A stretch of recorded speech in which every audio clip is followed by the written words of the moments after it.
हा drastic change कुठून आला, की बाबा तुम्ही कंपनीत जॉब करत असताना तुमच्या कुठे डोक्यात आलं, की आपण आता इकडे कोचिंग सेक्टरमध्ये गेलं पाहिजे? येस. यामध्ये काय झालं, की Accentureमध्ये एक 5-6 वर्ष एक्सपिरियन्स नंतर इंटरव्ह्यू पॅनलमध्ये काही कॉलेजेसमध्ये इंटरव्ह्यू घेण्याची संधी मला हं, हं, मिळाली हं. आणि शक्यतो आपल्या महाराष्ट्रातलेच ते सगळे कॉलेज होते. पुण्यामध्ये माझं Accentureचं मेन लोकेशन होतं, जिथे माझा जॉब होता. तर मग जेव्हा मी इंटरव्ह्यूला जायचो, तर काही इंटरव्ह्यूमध्ये मला हे खूप प्रकर्षाने जाणवायचं, की जर एखादा मुलगा आहे एखाद्या कॉलेजचा किंवा मुलगा आहे किंवा मुलगी आहे, हं, एखादा हं, हं. कॅन्डिडेट आहे, त्याच्यामध्ये खरंच एक मेहनत घेण्याची एक त्याच्यामध्ये जिद्द आहे आणि काही-काही गोष्टी आपण जसं म्हणतो ना, की त्याला कोडिंगची आवड आहे.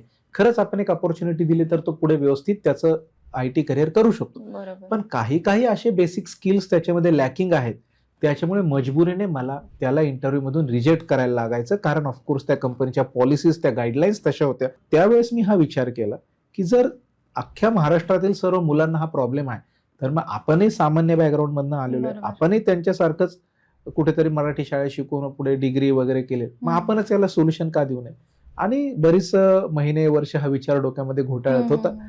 आणि त्याचं रूपांतर एका ॲक्शनमध्ये करून शेवटी ते स्टेबल करियर येस. Accentureचं सोडून स्वतःच्या येस इन्फोटेक या ब्रँडची आय-टी ट्रेनिंगमधली सुरुवात आम्ही केली आणि आज हां, त्याला हां. महाराष्ट्रातून खूप चांगला प्रतिसाद मिळत आहे आणि 10 वर्ष आज आम्ही जवळपास 9 ते 10 वर्ष पूर्ण करत आहोत.